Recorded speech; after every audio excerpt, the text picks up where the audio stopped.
BP Jio satellite চ্যানেলে আপনাদের সকলকে স্বাগত জানাচ্ছি।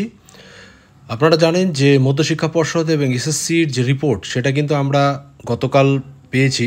আপনারা বিভিন্ন সোশ্যাল সাইটস এবং নিউজ পোর্টাল এবং এমনকি যে এসএসসির যে লিখিত রিপোর্ট সেটা কিন্তু আপনারা দেখেছেন, যেটা সুপ্রিম কোর্টে জমা দিতে বলা হয়েছিল। তা সেটা কিন্তু পাবলিশড হয়েছে, আমরা এটা পেয়েছি। তো সেই খবরটি অবশ্যই, যে রিপোর্টটি পাবলিশড হয়েছে সেটা অবশ্যই আপনাদের সাথে শেয়ার করে নিচ্ছি। কিন্তু তার আগে একটা কথা বলি যে আগামীকাল অর্থাৎ মঙ্গলবার কিন্তু 26,000 চাকরি বাতিল সংক্রান্ত যে মামলা, যে বহু প্রতীক্ষিত বলতে পারি সেই মামলা, সেটা কিন্তু দেশের সর্বোচ্চ শীর্ষ আদালত সুপ্রিম কোর্টে কিন্তু উঠতে যাচ্ছে, যেটা কিন্তু 2 নম্বর সিরিয়াল নাম্বারে লিস্টেড রয়েছে, অর্থাৎ 6 তারিখ সিরিয়াল নাম্বার 2-এ লিস্টেড হয়েছে আমাদের এই এসএসসি সংক্রান্ত যে মামলা, অর্থাৎ 26,000 প্যানেল বাতিল সংক্রান্ত যে মামলা। তা সেখানে আপনারা জানেন যে 3 জন বিচারপতি, ডিওয়াই চন্দ্রচূড়, বিচারপতি জেবি ফাদরিওয়ালা এবং বিচারপতি মনোজ মিশ্রের বেঞ্চে কিন্তু এই মামলাটি উঠতে চলেছে এবং সেখানে কিন্তু তাকিয়ে রয়েছে গোটা রাজ্য। আর এর মধ্যেই কিন্তু আমরা যেটা হাতে পেয়েছি, সেখানে আপনারা দেখেছেন যে 1212 জনের নাম কিন্তু প্রকাশ করেছে আমাদের স্কুল সার্ভিস কমিশন, যে তাদের কোথায় কি গণ্ডগোল রয়েছে অর্থাৎ নিয়োগের ক্ষেত্রে। কিন্তু অন্যদিকে আমরা এটাও দেখেছি যে মধ্যশিক্ষা পর্ষদ গতকাল কিন্তু জানিয়েছে যে তাদের যে নিয়োগ দেওয়া হয়েছিল, যাদের নিয়োগ করা হয়েছে এই প্রায় 26,000, তাদের কিন্তু নিয়োগে কোনো রকমভাবে ত্রুটি বা কোনো অনিয়ম হয়নি। তা যাই হোক, বিকৃত কোনো তথ্য কিন্তু ওএমআর কারচুপি সংক্রান্ত যেটা আগে শোনা গিয়েছিল, র্যাঙ্ক জাম, এগুলোর কিন্তু কোনো রকম বিস্তারিত তথ্য তেমনভাবে না পাওয়া গেলেও যেটা এসএসসির থেকে জানা গেছে, সেই এসএসসির রিপোর্ট থেকে জানা গেছে, সেটা আপনাদের সাথে একটু শেয়ার করছি।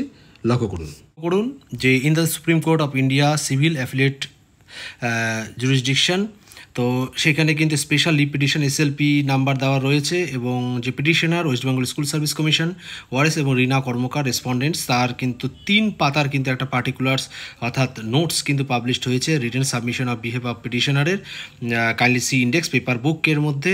আর অ্যাডভোকেট ফর দ্য পিটিশনারে রয়েছে কুণাল চ্যাটার্জি। এখন আমরা পরের পেজে চলে যাচ্ছি, যেটা রয়েছে মেইন যে পেজে চলে যাচ্ছি, অর্থাৎ 1 নম্বর পেজ যেটা এখানে দেখানো রয়েছে। আপনারা দেখুন, একটু বড় করে নিচ্ছি।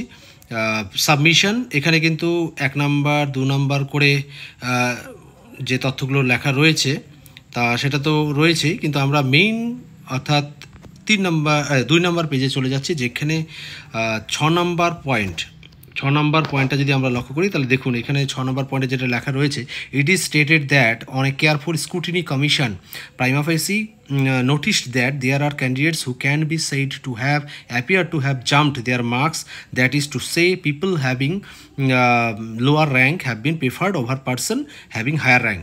এখানে যেটা বলা হয়েছে যে যেটা লক্ষ্য করা গেছে ক্যান্ডিডেটদের, যেখানে র্যাঙ্ক জাম্প তো রয়েছে এবং সেক্ষেত্রে দেখা গেছে যে যাদের লো র্যাঙ্ক রয়েছে তারা কিন্তু অর্থাৎ হায়ার র্যাঙ্কের উপরে উঠে গেছে, অর্থাৎ তাদেরকে প্রেফার করা হয়েছে।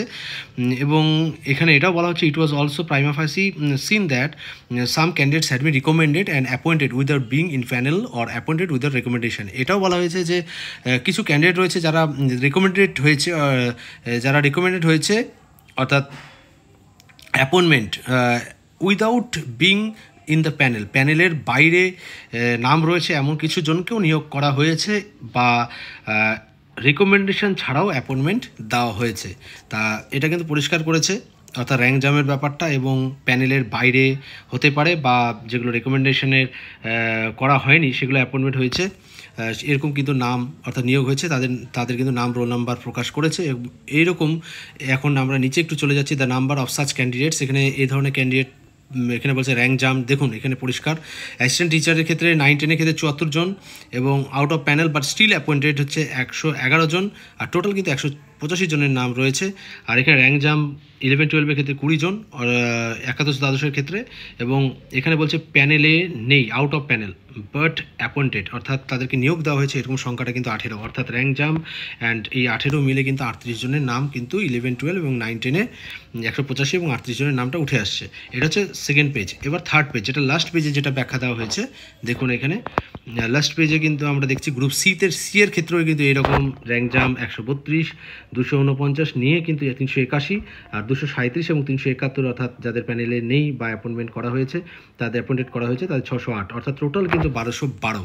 আবার 7 নম্বর পয়েন্টে যেটা লেখা আছে সিবিআই ইনভেস্টিগেশন যেটা করা হয়ে গেছে, অর্থাৎ সিবিআই ইনভেস্টিগেশনে যেটা পাওয়া গেছে, অ্যালিগেশন আনা হয়েছে, ম্যানিপুলেটেড হয়েছে, এরকম কিন্তু OMR score which are as per report of the CBI are not entire panel. এখানে সিবিআই রিপোর্ট অনুযায়ী এদের ক্ষেত্রে এই তথ্যটা তারা কিন্তু পরে ভেরিফাই করে দেখেছে, যেটা সিবিআই দিয়েছিল, তারপরে তারা যে ভেরিফাই করেছে এসএসসি, ভেরিফাই করার পরে যেমন হচ্ছে এখানে বলছে 9-10 ক্ষেত্রে কিন্তু ওএমআর স্কোর মিসম্যাচ, এরকম সিবিআই বলেছিল 952, এবং number of candidate out of who were appointed এবং কিন্তু এই সংখ্যাটা কিন্তু তারা বলছে 808 হবে। এবং 907-এর মধ্যে যেমন এখানে 11-12-এ গ্রুপ সি থেকে 907-এর মধ্যে 772, গ্রুপ সি এর ক্ষেত্রে দেখুন 3481 থেকে 782 জনে নেমে এসেছে, এবং গ্রুপ ডির ক্ষেত্রে যেটা সিবিআই বলেছিল 2823 জন, সেখানে কিন্তু তারা 1911 জনকে দেখিয়েছে। তো তাদের কিছু ভেরিফিকেশন করার পর, তা যাই হোক, এগুলো একটা তথ্য দেওয়ার পর তাহলে আমরা এটা কনক্লুশনে আসতে পারি যে এসএসসি এবং যে বোর্ডের যে হলফনামা বা তারা যে রিপোর্ট দিয়েছে তাতে বোঝা যাচ্ছে যে তাদের নিয়মের বাইরে গিয়ে চাকরি পেয়েছে কিন্তু 1212 জন, এবং সেখানে 1212 জনের মধ্যে কারোর নাম সুপারিশ করেনি। আবার মধ্যশিক্ষা পর্ষদ থেকে 12 জনের আবার তথ্য পাওয়া গেছে, যেটা বোঝা যাচ্ছে। তা যাই হোক, এইরকম শিক্ষক নিয়োগে কিন্তু দুর্নীতি একটা যেটা কথা বলা হয়েছিল, সেটা কিন্তু আমাদের মধ্যশিক্ষা পর্ষদ বা বোর্ড কিন্তু সেটাকে নাকচ করে দিয়েছে। তাদের বারবার তারা এটা বলেছে যে দেশের শীর্ষ আদালত এর আগের শুনানিতে লিখিত বক্তব্য যেটা জানাতে বলছে, শনিবার দিন কিন্তু সেগুলো পর্ষদ এবং এসএসসি সেই যেভাবে সেগুলো জানিয়েছে, এবং পর্ষদ যেভাবে সুপারিশ পেয়েছিল তার ভিত্তিতে কিন্তু তারা নিয়োগপত্র দিয়েছে, বেআইনিভাবে কাউকে নিয়োগ করা হয়নি, এটা কিন্তু পরিষ্কারভাবে রিপোর্টে উল্লেখ করা হয়েছে। তাই পুরো প্যানেল কিন্তু কোনো রকমভাবে ভায়োলেশন হয়নি, এটাও একটা পয়েন্টসে কিন্তু আমরা দেখেছি যে উল্লেখ করেছে। তা এসএসসির সুপারিশ ছাড়াও আবার নিয়োগ হয়েছে এমনটা কিন্তু আবার এসএসসি বলেছে। তো যাই হোক, আগামীকাল যে শুনানি রয়েছে তার দিকে চোখ থাকবে, অপেক্ষা করুন।